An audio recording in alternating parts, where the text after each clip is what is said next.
Seguramente un tema que ha estado en la mente y en los labios de cada uno de ustedes en algún momento en estas últimas 2 semanas ha sido la guerra que ahora mismo ocurre entre Rusia y Ucrania, la invasión de los rusos a los ucranianos.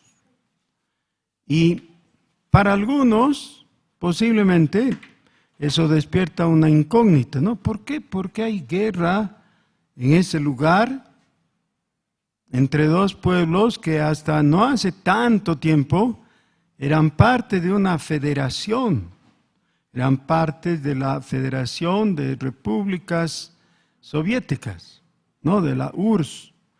Cuando la URSS se cayó, Ucrania se separó y estableció un país independiente, autónomo,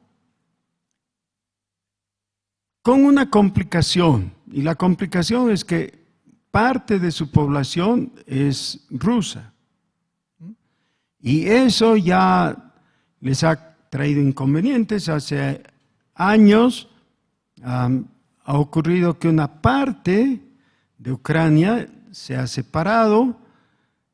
Ha habido una especie de invasión ya. Bueno, ¿por qué hay esa guerra? Eso se agranda, se amplía, y la pregunta es, ¿por qué hay guerras en general? Santiago, que por si acaso no era apóstol, sino el hermano en la carne de Jesús, en su epístola, que está en el Nuevo Testamento, en el capítulo 4, hace la pregunta: ¿de dónde vienen las guerras y los pleitos entre vosotros? Fíjense que la pregunta no es de dónde vienen las guerras y los pleitos. ¿De dónde vienen las guerras? ¿Y de dónde vienen los pleitos entre vosotros? El origen es el mismo, fundamentalmente. Y está dicho aquí. Solo que a nosotros nos cuesta ver que hay una íntima relación entre las guerras internacionales o guerras civiles, qué sé yo, y algunos pleitos entre nosotros. Los pleitos más fáciles de ver son los conyugales, ¿no? El marido y la esposa se pelean y hay un pleito, a veces termina en divorcio. ¿De dónde surge eso? ¿De dónde nace ese pleito? Eso es en lo pequeño. En lo grande, las guerras.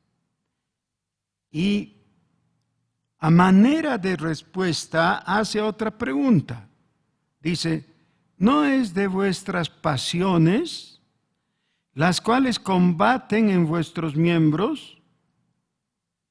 Y luego menciona una de esas pasiones inicialmente. Dice, codiciáis y no tenéis, matáis y ardéis de envidia y no podéis alcanzarlo, no podéis alcanzar, combatís y lucháis, pero no tenéis lo que deseáis, porque no pedís.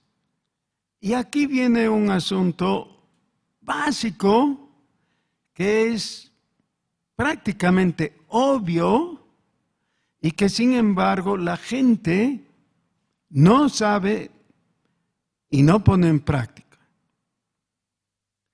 Vean ustedes que mucho se habla de los derechos humanos. Hasta ha sido motivo de burla hace un tiempo con que si es derecho humano la reelección presidencial o no, ¿no? ¿Se acuerdan? Ha habido, bueno, pero hay algo que la gente trata de reivindicar y de soportar, que son los derechos que cada uno cree tener y que tiene. Que se respeten o no, no quiere decir que no tienen. Pero derechos humanos quiere decir simplemente derechos que tienen los individuos por el mero hecho de ser humanos. Y el primer derecho reconocido es a la vida, ¿no? Derecho a la vida, hay derecho a la libertad, a la autodeterminación y otros más, ¿no? A alcanzar la salud, la educación, etc. Ya posteriormente, y no hace mucho, es cuestión de esta generación, algunos han ido más allá y han dicho que tienen derecho de definir su propio sexo o su género, porque evitan hablar de sexo. Ya pueden decidir si son machos o hembras o si son los dos y al mismo tiempo, y así van agregando cada vez más matices a ese derecho inexistente en realidad, porque no hay un derecho a tal cosa. Dice que hay las pasiones. ¿Y qué son las pasiones? Cuando un deseo se convierte en pasión, ese es el asunto. Porque todos pueden tener deseos, ¿no? Una persona al pasar cerca a un lugar donde se vende comida, siente el olor y le vienen deseos, ¿no? Se le abre el apetito y eso es natural y por tanto legítimo. Lo que no puede hacer es acercarse a la mesa de un comensal que está ahí y empezar a comer del plato de esa persona que estaba comiendo. Eso no puede. Pero quizás lo haga en un acto de prepotencia, porque su deseo se convirtió en una pasión. ¿Ya? Lo expresamos de algunas maneras así un poco alegóricas, un poco exageradas, pero de vez en cuando alguien dice, me muero de hambre. No es verdad, todos saben, ¿no? Generalmente no es verdad. Pero ¿qué está significando la persona que dice, me muero de hambre? ¿Qué está sintiendo en ese momento el apetito en una forma que su cuerpo le demanda satisfacer esa necesidad de comer? Entonces, bueno, eso puede hallar varias distorsiones. Por ejemplo, la gula. La persona sigue sintiendo deseos de comer, aunque ya ha comido lo suficiente, pero quiere seguir sintiendo el sabor. O de aquella persona que quiere comer lo que le han vedado comer. Por ejemplo, yo no debiera consumir azúcar. ¿Pero creen que me gusta el azúcar o no? Sí, me encanta. Claro. Entonces, cada vez que tengo la oportunidad de consumir azúcar y rechazo el hacerlo, tengo que decirle a mi deseo no y evitar que eso se convierta en una pasión. Lo mismo pasa con el sexo. Es natural que un hombre se vea atraído por una mujer y viceversa. Eso es natural. Pero cuando eso se transforma en codicia, es una pasión que puede desatar una guerra. El ejemplo clásico es la guerra de Troya, ¿no? Se produjo un adulterio y que llevó a dos naciones a entrar en una guerra que se ha hecho épica y que ha dado lugar a la famosa novela, ¿no? ¿Se acuerdan? La toma de la ciudad de Troya. Y eso se ha repetido en una infinidad de lugares. ¿Ya? un pueblo enojado o un pueblo codicioso, ambas pasiones, por tomar lo que no le corresponde. Como bolivianos, nosotros normalmente cada 23 de marzo recordamos que teníamos un litoral, es decir, teníamos costa, ¿no? Teníamos salida al mar. Y en una guerra que hemos perdido, en la que hemos sido invadidos, hemos quedado ya no con la cualidad o la calidad de país que tiene acceso al mar y que por tanto puede desarrollar un sinnúmero de actividades comerciales, industriales, etcétera, ventajosamente. Ya somos un país mediterráneo por esa razón. Bueno, otra vez, ¿de dónde vienen las guerras? Vienen de las pasiones no dominadas.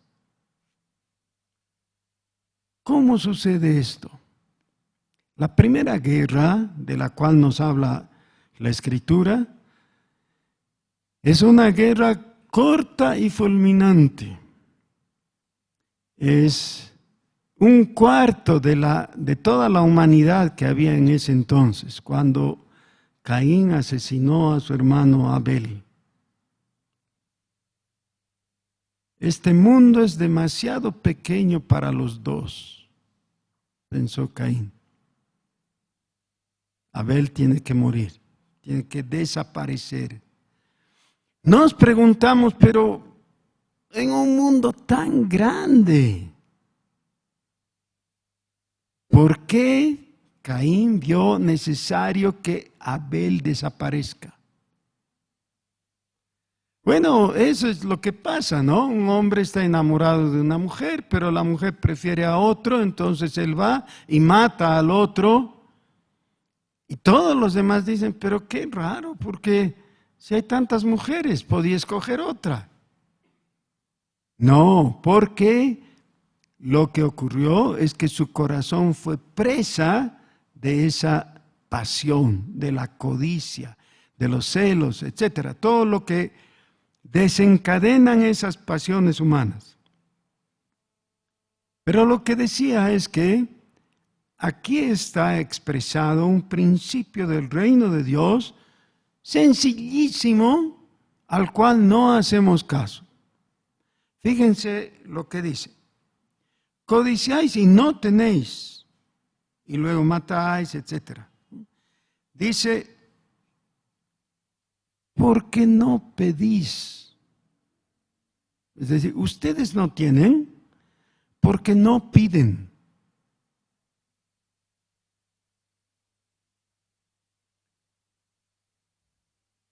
Creo que uno de los grandes males en las secuelas que han quedado del marxismo para la humanidad es justamente ese, es la teoría de la lucha de clases.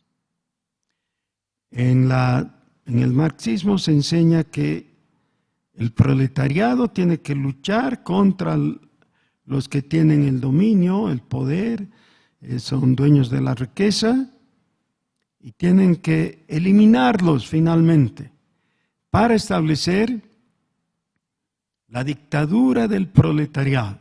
Ese es un lenguaje ya anticuado, ¿no? Corresponde a la época de los 50, los 60, por lo menos es de lo que yo recuerdo, realmente es más antiguo, pero en la época de los 60 yo era adolescente y eso se repetía muchísimo, ¿no? La necesidad de que los proletarios tomen conciencia de sus derechos y se deshagan de los explotadores, ¿no? De la derecha, de la burguesía, etcétera, todo eso que se viene diciendo. Pero el punto es que tiene que haber lucha porque los que son explotados tienen que, por la violencia, tomar lo que les corresponde. Y yo recuerdo que en esa época, en las guitarreadas que se hacía en la secundaria de los colegios, aún la gente que como yo he estudiado en el colegio alemán y muchos de mis compañeros eran adinerados, ¿no? Eran muy adinerados. Pero todos cantábamos las canciones de protesta. ¿Ah? La samba del Che y otras cosas así, ¿no? Y cantábamos esa canción, hay que desalambrar, no sé, cosas de ese tipo. Porque era muy romántico el pensar en esos términos de que haya un cambio y la injusticia social que hace que unos pocos tengan mucho y muchos tengan muy poco, eso se pudiera revertir y que las personas pudieran recibir algo más equitativo. Y dentro de eso, de ese punto de vista, uno puede decir, pero tienen razón, no está bien que algunos pocos tengan tanto hasta el nivel de que ni saben cuánto tienen, ni pueden usar todo lo que poseen, y otros sufran todo el tiempo porque no alcanzan lo que necesitan. Sí, pero a lo que nos estamos refiriendo es cómo es que se van a revertir las cosas o cómo se van a modificar, cómo se va a alcanzar ese punto de justicia social. La teoría marxista entonces es por la lucha del proletariado. El proletariado tiene que luchar, tiene que hacer desde huelgas hasta guerra civil para que los que dominan pierdan el poder. No se queden con tanto dinero, con tanta riqueza en sus bolsillos mientras los demás sufren. Cuando el proletariado escucha eso, dice entonces lo que me corresponde es luchar, es exigir. Y eso se traslada a los otros niveles también. El hijo piensa que el dinero, el dinerito que su papá le da cada día para salir de la casa y tener cómo ir y cómo volver del colegio, digamos, o la mesada, es decir, el dinero que le asigna para el mes, ¿no? O para la semana, en algunos casos. Eso, dice, es muy poco. ¿Cómo me va a alcanzar? Me puedo comprar una salteña, pero no le puedo invitar una salteña a mi chica. Entonces, como yo quiero invitarle, tengo que tener más dinero. ¿Y qué tengo que hacer? Ahora, lo grande se traslada a lo pequeño. ¿Qué tiene que hacer dentro de esa teoría? Tiene que exigir, tiene que luchar, tiene que decirle a su papá, no estoy de acuerdo, tienes que darme más.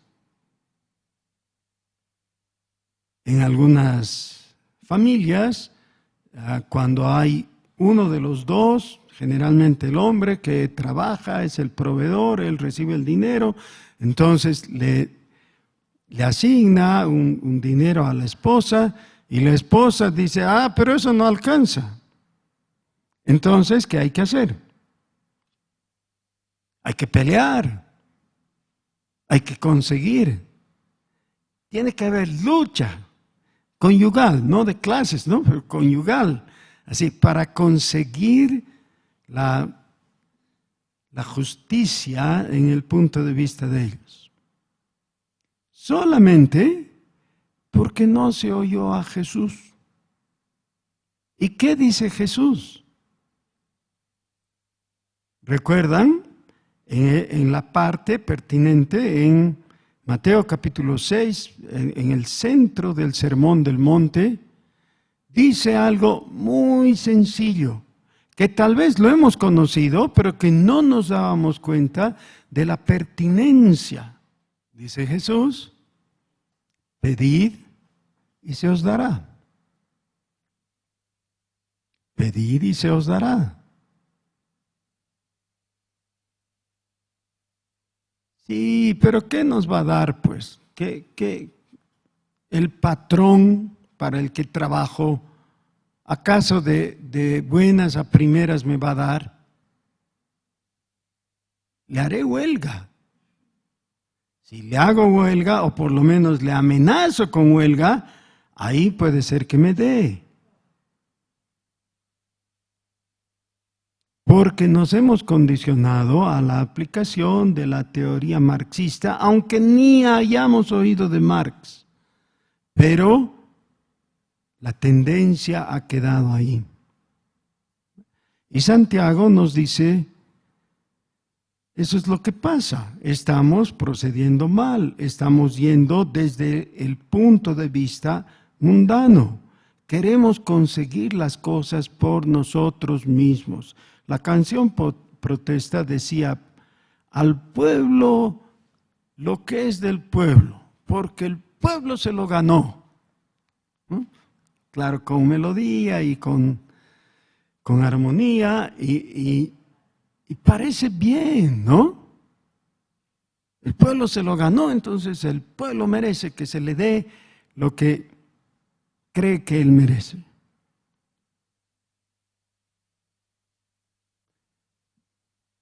En realidad, si nosotros pudiéramos escuchar al Salvador,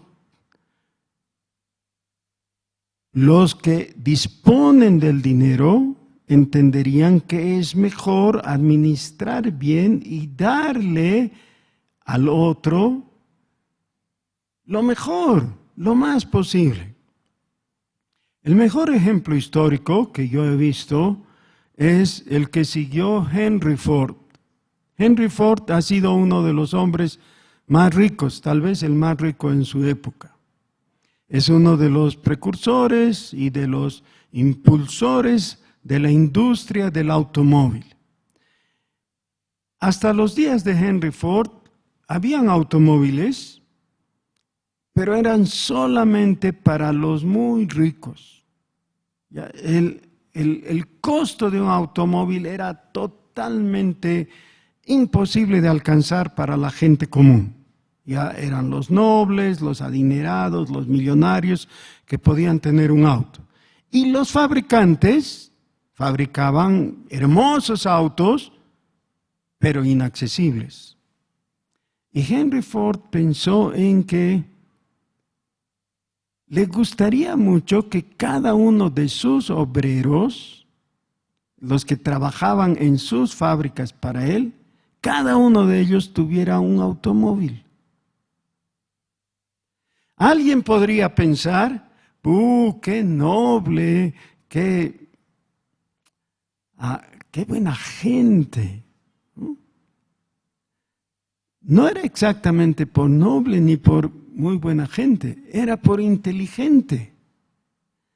Él pensó, si cada uno de estos obreros puede adquirir un auto, yo voy a ser muchísimo más rico. Claro, para que puedan pagar un auto, tengo que pagarles más. Pero si les pago más, lo suficiente como para que ellos puedan costear o comprar a plazos un auto, entonces ellos van a tener algo que quisieran tener y que a mí me va a alegrar que tengan, pero de cada uno de esos autos yo voy a tener una ganancia también. Así que lo mejor para el vendedor es que hayan muchos compradores, ¿o no? Claro, y logró una revolución en el sentido propio de la palabra, no violenta. Logró que los obreros tengan automóvil. Algo que estaba totalmente fuera del pensamiento de los demás. Es mejor que a ti te vaya bien, porque contigo quiero hacer negocios. Si hago negocios con alguien que es próspero, negocios sanos, por supuesto, ¿no? Es decir, de buena intención, de buena conciencia. Lo mejor es que haga negocios con alguien que puede pagar. Y esa es la idea. En el grado en que tú mejores, también yo podría mejorar. Las dos formas de ver la cosa son diametralmente opuestas. Por supuesto, el cristianismo va muchísimo más allá, ¿no? Hay la regla de oro en el cristianismo que avanza de eso, pero lo básico es, no necesitas ir y romperle la cabeza al que es poseedor de lo que tú quieres. No necesitas hacer eso. A veces es solamente cuestión de pedir. Pedid y se os dará. Por supuesto, cuando el Señor Jesús dijo eso, estaba pensando específicamente en el Espíritu Santo. Y estaba pensando en que le pidamos a Dios. ¿Bien? Buscad y hallaréis. Tocad y se os abrirá. De todas maneras, son actitudes y acciones que las personas pueden realizar delante de Dios que no implican la violencia, que implican el estar en buena relación. Podemos hacer esto juntos. Podemos realizar y podemos ganar los dos. Cuando le pedimos a Dios, no es que Dios salga ganando algo. Siempre Dios es dueño de todo y es magnánimo. Por supuesto, entonces el ejemplo solamente alcanza en las relaciones horizontales. En la relación vertical siempre Dios nos da de toda la abundancia de riquezas que tiene en gloria y nos da por misericordia. Pero la actitud es similar.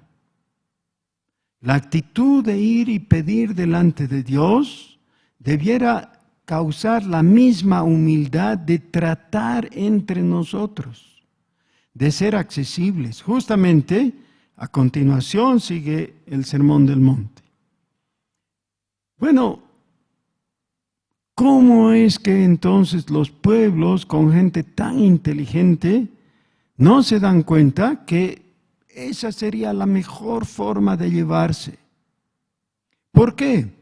Como Judas en su epístola advierte, hay un camino llamado de Caín, el camino de Caín. No podemos conocer porque Judas no explica, en esto consiste el camino de Caín, solo lo menciona. Pero cuando leemos Génesis capítulo 4, observamos que el camino de Caín fue justamente eso, iniciar una guerra, atacar a su hermano y matarlo. Sí, pero no tomó en cuenta que Dios ve todo. Dios no puede ser burlado. Dios le advirtió anticipadamente. Le dijo, Caín, ¿por qué te sientes mal? ¿Por qué estás con tu corazón contrariado? Haz el bien y vas a ser premiado. Por el contrario, si escoges el mal, las cosas van a terminar peor. Pero Caín escogió seguir su propio camino, fue y mató a su hermano. Uno de sus descendientes y herederos, por supuesto, llamado Lamec, amenazó con hacer lo mismo, seguir el camino de la prepotencia. Y el camino de la prepotencia es de decir, yo sé que tú estás armado. Mira, yo tengo un arma más grande que la tuya. Yo sé que tú tienes misiles y bombas, pues yo tengo nucleares. Vamos a ver cómo quedas. En términos, digamos, más primitivos, Lamec tiene un canto, ese canto de la prepotencia. Yo voy a hacer lo que yo quiera porque tengo el poder. En Apocalipsis se nos da la explicación más amplia al respecto. En el capítulo 6 de Apocalipsis tenemos la continuación natural de lo que ha comenzado en el capítulo 4. Capítulo 4, la adoración celestial. Dios recibe la adoración porque es el único Dios y porque es el creador del cielo y de la tierra. En capítulo 5 tenemos la adoración al Cordero, porque es el Redentor. Y como producto de esa adoración hay el reconocimiento de que también el Cordero, el Corderito de Dios, es el único capacitado para traer revelación. Esa revelación está encerrada en un libro con 7 sellos. Cuando Juan, el apóstol, ve eso, dice que se pone a llorar porque no se ha hallado en el cielo ni en la tierra alguien digno de desatar los sellos del libro, hasta que se le informa que el Corderito es digno. Él puede desatar el libro y puede darnos la información. Y la información está contenida justamente en cada uno de esos 7 sellos, y ese es el contenido del capítulo 6 de Apocalipsis. Entonces, cuando el Corderito abrió el primer sello, dice que Juan oyó una voz que dijo, ven. Y Juan vio un caballo blanco con su jinete salió. Este caballo blanco significa la proclamación del Evangelio. Es esa voz que salió de la boca de Jehová cuando habló con Caín y le dijo, Caín, ¿por qué estás mal? ¿Por qué te sientes mal? Porque yo recibí la ofrenda de tu hermano Abel. No necesitas sentirte mal. Haz como él, haz el bien. Y también vas a ser premiado y reconocido. Esta palabra de parte de Dios que nos llama a la reconciliación, nos llama a paz, es proclamada. Todo el tiempo está resonando a través del universo, llamándonos al bien y al arrepentimiento, a la reconciliación. Cuando el hombre rechaza esta palabra, entonces inevitablemente logra que surja el segundo caballo, el caballo bermejo o rojo. El que lo montaba tiene una espada para quitar la paz. Le fue dada una espada. Dice en el versículo 3, cuando abrió el segundo sello, oí al segundo ser viviente que decía, ven. Y salió otro caballo, bermejo, y al que lo montaba le fue dado poder de quitar de la tierra la paz y que se matasen unos a otros. Y se le dio una gran espada.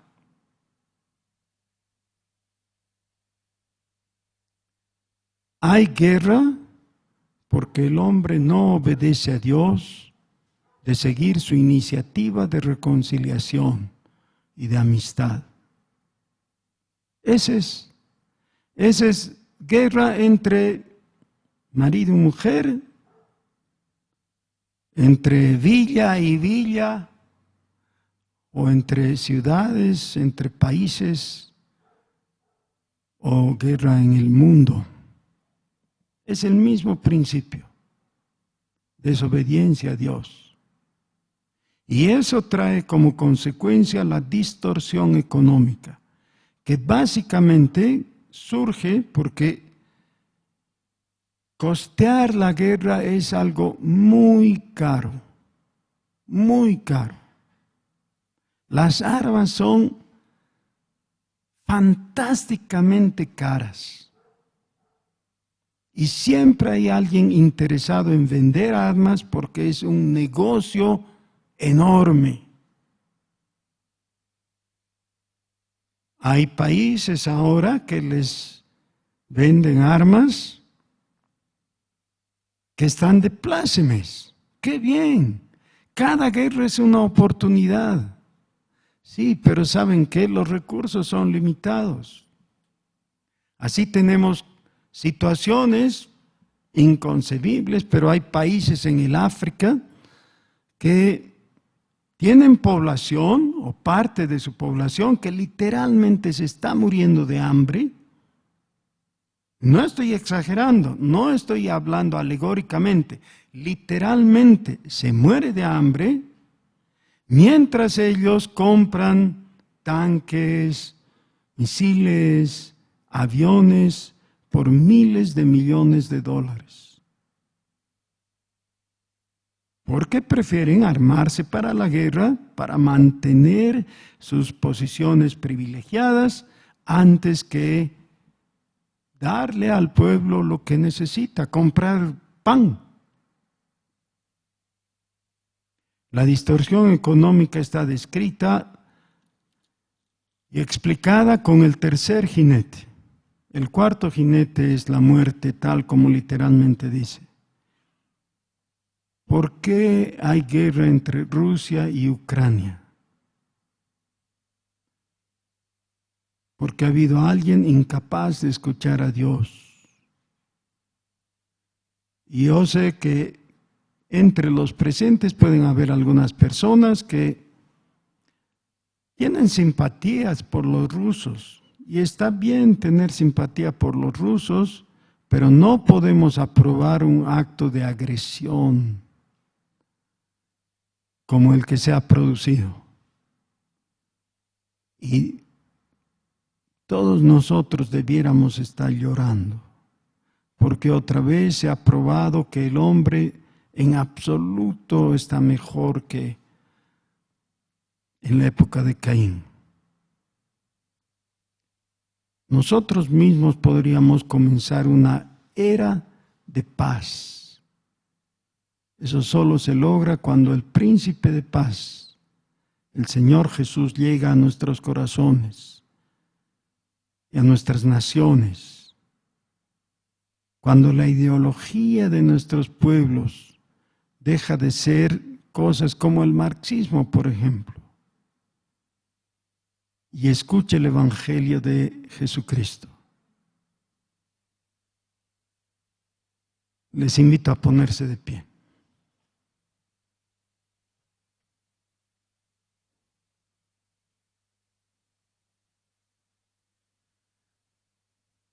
Santo Dios, reconocemos, Señor, que muchas veces nosotros, cada uno individualmente, hemos sido beligerantes, hemos actuado con prepotencia y con violencia, y te pedimos perdón. Te pedimos perdón en general, como género humano, Señor, porque vergonzosamente hemos actuado en el camino de Caín. Señor, ten misericordia de nosotros. Haz que podamos poner nuestros ojos en Jesucristo, aquel que cuando le golpeaban y abofeteaban y cuando le estaban crucificando, clamó por sus ofensores para que tú les perdones. Señor, pon una disposición, un sentir nuevo por el Espíritu Santo en nosotros. Glorifícate, Señor. En el nombre de Jesús. Amén.